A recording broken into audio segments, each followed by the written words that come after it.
Hi, everyone. Welcome to everyone joining this first conference. Today, we will see the introduction of this free self-knowledge course.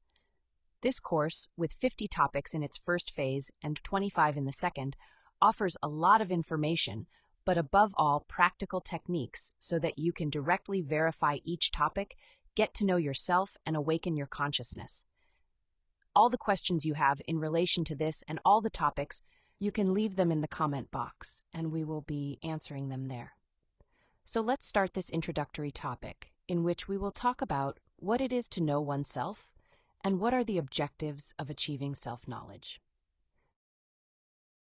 We believe that we know ourselves because we know our name, nationality, gender, age, profession, hobbies, personality, and behaviors. But it happens that this little information we have about ourselves is not all we really are. In reality, to know oneself is to have achieved identity with one's own divine being, to know oneself identical to one's own spirit, to know one's own inner world. This is what we can and should define as self-knowledge. And the fundamental thing in life is to really know oneself, to know where we come from, where we are going, what is the purpose of our existence, what do we live for. Certainly knowing oneself is the fundamental thing. Everyone thinks they know themselves when they really don't know themselves. So it is necessary to reach the full knowledge of oneself, and this requires an incessant self-observation. We need to see ourselves as we are. Unfortunately, people easily admit that they have a physical body because they can see it and touch it. But since they cannot see their own psyche, and since they cannot touch or feel it, for them it is something vague that they do not understand. But once a person begins to observe himself, he begins to want to know himself, because he begins to realize that if he really wants to expand his consciousness and achieve self-awareness, he needs to make an inner change. Getting to know your own inner world will give you access to the knowledge of the inner world of planet Earth, the solar system, the galaxy, and the entire universe. As the Greek sages said, "Know thyself, and you shall know the universe and the gods." That is because each one of us has his own divine wisdom, which is that of his real inner being. There is an inexhaustible source of wisdom within us that we will access if we manage to know ourselves, to know our inner divinity. We know that God is everywhere. But do we know our own part of divinity? We never take time to know our inner world. However, it is necessary that we begin to understand the importance of knowing ourselves and begin to find time and space to consciously do this work. Although we might believe that we are only this physical body, because it is the only part of us that we can experience with our 5 physical senses, in reality, we are made up of 3 parts. The first part is matter. That is our physical body or human machine. We do have it, but it's not all we are. The second part is energy, and this is our soul or mind. It comprises 97% of our essence, which is currently trapped within all our different ways of being, our flaws, defects, or psychological aggregates, which make up our ego. It is the psychic energy, which originates all our movements and which we do not know, even though we live much longer in our inner world than in the outer world, since our emotions, thoughts, and desires are processed there. This is what we can call our multiple psyche. The third part is light, and this is our spirit or consciousness. It is the 3% of free and conscious essence that resides in all of us. It is our divine wisdom, the real, the true, the eternal or immortal, the knowledge of each one of us, what is not of time and never passes. Our spirit is an inexhaustible source of wisdom, love, and justice. And by awakening this part within us, we will find that within us resides the guide that will take us through this process to achieve self-knowledge. It will help us to release that 97% of essence trapped within our ego and merge it with the 3% to make us more and more conscious until we reach 100% free and awakened consciousness to get to really know ourselves. That's what this knowledge is about, to slowly penetrate into that mysterious and wonderful world called oneself. And for this, to achieve true inner knowledge, we must study the 4 pillars of wisdom, which are science, psychology, art, and mysticism. Those are the ones on which all the lessons we will receive throughout this course are based. Let's look at the science pillar. Experimentation is the basis of conscious science. Conscious science teaches us the different procedures to be able to know our inner world and experience it directly. We must note that the word knowledge comes from knowing, not from believing, since only through practice we can experience directly in the different dimensions of nature and reach true knowledge. In this course, we will teach different practices that will allow us not only to experience real changes within ourselves, but also to delve into our inner world and directly experience the reality of the different dimensions of nature.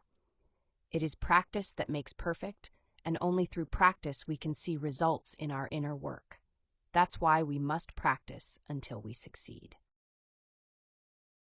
Among the practices that we will learn are practices to develop the natural state of consciousness, which is relaxation, and practices to develop that great power that will allow us to succeed in everything we undertake, which is concentration. Explanation and practices to achieve conscious astral projection. Transcendental meditation practices, such as meditation with koans to access the 6th and 7th dimensions, and reflective meditation to make big changes in our psychology as we study ourselves through meditation. Also, practices for karma negotiation, which will allow us to stop paying for our karmic debts with pain and start paying for them with conscious works of love. That, among many other important practices. The second pillar on which self-knowledge is based is art. Art teaches us to create, and the main creation that we can do is that of oneself, creating ourselves, and we must know that it is in the sexual center where the great possibilities of the human being are latent. In reality, the good use we make of this center regenerates us. We must change the way we currently practice sex so that we begin to practice a superior form of sex that will allow us to create the superior existential bodies of the being. This means that through the wise use of our creative sexual energy, we will be able to regenerate our physical and vital bodies, which we already have fully created, but degenerated or in a lunar state. And then to create a solar astral body and a solar mental body, of which we currently have only an embryo of these bodies, which allow us to feel and think and make brief conscious projections to the 5th dimension. If we get to fully create those bodies, we will have conscious and permanent access to the astral and the mental worlds. And finally, to create the causal body, or body of the solar will, to become true men, and to be able to unite the Buddhic and Atmic bodies, which are already fully developed and in a solar state. But to join these bodies, which correspond to our divine part or spirit, we must first possess an individual human soul, and we will do this with the creation of the first 5 bodies, through the wise use that we begin to make of our valuable creative sexual energy. The creation of these bodies will allow us to have a proper representation in the different dimensions of nature. Now, there are certain requirements for a sexual practice to be a superior sexual practice that allows us to achieve spiritual birth. These are fidelity, chastity, and love. Fidelity means that we will do this practice of creation through sex with a stable partner of the opposite sex. Since just as the male-female union is needed to beget a child, likewise to beget the children of light, which are these internal bodies, the participation of these 2 forces will be needed. Chastity means not fornicating, and this is achieved through the sexual union of the man and the woman, the insertion of the male phallus, which is the penis, into the female yoni, which is the vagina, without loss of sexual creative energy, that is, without ever reaching orgasm and ejaculation, but by making that energy ascend through the spinal cord, vertebra by vertebra, up to the brain. And the third requirement is love, the love that is going to develop as we advance in the work of psychological death, and we nurture in our couple relationship that spiritual longing, which will lead us to transform our sexual practices into spiritual sexual practices that will connect us with our inner divinity. The practice of sexual transmutation is very simple. With this practice, we will begin to make a wise use of our powerful sexual energy. The objective of this sexual practice will be to raise all our sexual energy through a process of breathing, imagination, and mantralization through our spine to our brain. It is recommended that before doing this practice, we perform an energetic cleaning of our room with the Bellilin song, and that we make a magic circle of protection so that negative energies do not enter the place where we are doing this practice of sacred sex. In later conferences, we'll talk about how to correctly do these protection conjurations. Then, we make a simple request for assistance to our inner Father and our Divine Mother, so that they assist us in the practice. And then we simply proceed to light the sexual fire with caresses and kisses until the female yoni, that is the vagina, is perfectly lubricated for penetration, and the male lingam, that is the penis, is erect. Then the couple proceeds to the connection or penetration of the lingam in the yoni, of the penis in the vagina. And once connected, both begin to carry out the process of transmuting their sexual energy through a simple respiratory process that has 3 stages. First, deep and slow inhalation, trying to lengthen it, hopefully reaching 20 seconds in the inhalation. Inhale, imagine that the air enters the lungs and then carries it to the sexual glands. Second, retention, hopefully reaching 20 seconds as well in air retention. While holding the air, imagine and feel how that energy, turned into a golden thread, goes up the spine, vertebra by vertebra, up to the point between the eyebrows. And third, exhalation, also hopefully reaching 20 seconds in the exhalation. The air is exhaled while the following mantra is slowly and elongatedly vocalized.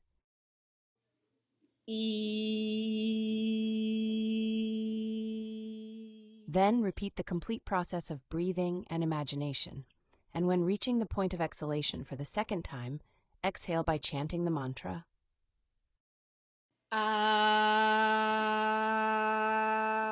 Then repeat the procedure again, and the third time exhale with the sound.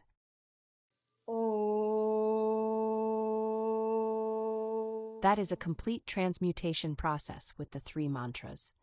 Then, start again with the breathing process and the mantralization process, vowel by vowel, repeating the entire breathing procedure for each vowel. The pronunciation of these sounds will generate a specific vibration that will activate the superior capacity of sexual energy. And if at any time the sexual potency drops, that is, the man loses his erection or the woman loses lubrication, make soft movements, kisses and caresses, to recover the potency and continue transmuting the sexual energy. This practice can be prolonged for as long as the couple wishes, or for as long as they have sexual potency, as soon as the potency is completely over, because all the energy has already been transmuted, the practice ends. The success of the practice is to always withdraw from it without ever spilling the sexual energy reaching orgasm or ejaculation. It is important to have a lot of concentration throughout the practice, not to let the mind wander in thoughts, but to live each process of the practice with the consciousness focused on the action that is being carried out. Also, a lot of imagination, because with conscious imagination we are going to direct the energy to the higher energy centers, and a lot of willpower to never reach the overexcitation and expulsion of sexual energy. It is important to consider not bathing until 2 hours after performing the practice. Another important thing to keep in mind is not to do the practice during the menstrual period, or if the woman is pregnant or lactating. It is also important not to use contraceptives, since they isolate and affect the creative power of sexual energy. We must bear in mind that this practice is a natural control of fertility, because the success of the practice is to always withdraw from it without reaching orgasm and ejaculation. We will be talking and delving into this topic of the art of suprasexuality in different conferences. Now, the third pillar of inner wisdom is psychology. We must come to observe and understand that many people live within us, that we are never identical. Sometimes a mean person manifests in us, sometimes an irritable person, sometimes a splendid, benevolent person, later a gossip or a scandalous or slanderous person. Our energy is bottled up in each one of our defects. We are human machines, simple puppets, driven by invisible strings. We lack a true individuality. Each defect moves in a different direction. That's why we are never the same. When we seriously self-observe our inner world, we are surprised by so many defects. Each of our flaws is a different person, and by eliminating any of our defects, the amount of consciousness that that defect had trapped is released. With the death of each of those selves or egos, we recover the wisdom and love that were locked up in it. In this way, the sparks of our consciousness are released and integrated into the free consciousness. So, we must understand that in each of the details of our anger, our laziness, our lust, envy, jealousy, greed, fears, concepts, beliefs, judgments, reactions, sadness, vices, excesses, arrogance, betrayals, etc., is where all that consciousness that we currently lack is trapped. And we must understand that only by doing a conscious work of understanding and consciously eliminating each of our negative ways of being will we achieve the development of our consciousness.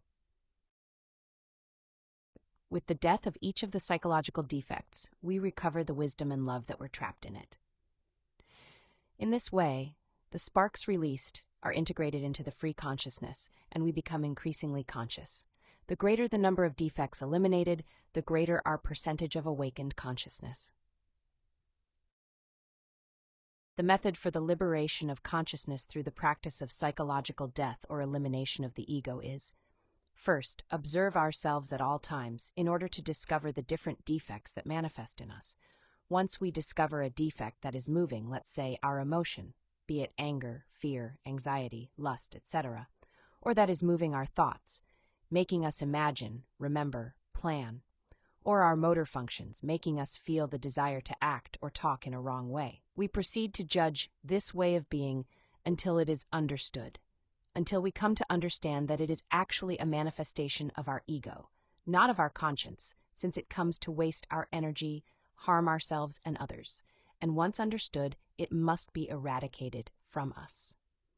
And this is achieved through an elimination request to our particular Divine Mother, who is the power of love of our consciousness, which has the power to transform and regenerate us. We mentally ask her, "Divine Mother, eliminate this defect from me." With this simple procedure, we can change our way of being, eliminating detail by detail each one of the psychological defects that have trapped 97% of our consciousness, managing to begin to free and integrate our consciousness. This process is called death in motion, and it implies being in self-observation all day long in order to be able to realize the psychological defects that manifest themselves in us from moment to moment, leading us to make mistakes and preventing us from awakening our consciousness. In this course, we will be delving into this topic of psychological death, and we will be teaching valuable techniques to delve into the elimination of our ego and the liberation of our consciousness. The fourth pillar of inner wisdom is mysticism. Mysticism teaches us to love work, both the inner and the outer work. A person begins to know his inner world when he has begun to experience and to verify the reality of his own particular being. Both in the work of creation of the bodies, in the disintegration of our defects, and in the sacrifice for humanity, it is necessary to develop love of work for the work itself.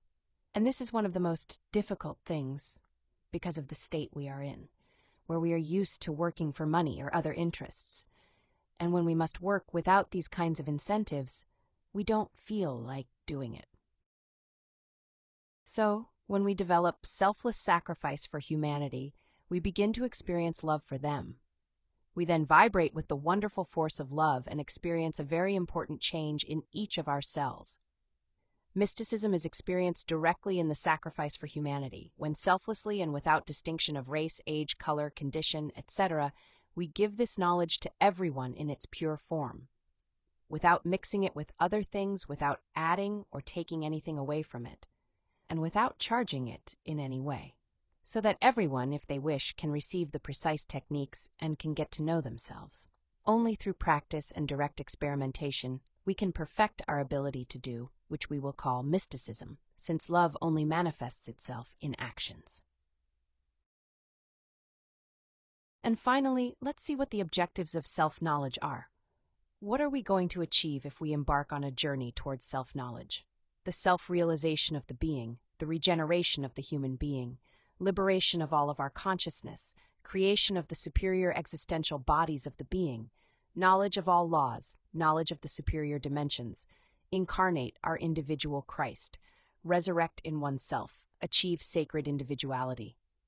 In this course, 75 practical topics will be taught based on these 4 pillars, all of them freely accessible and totally free of charge for all those interested.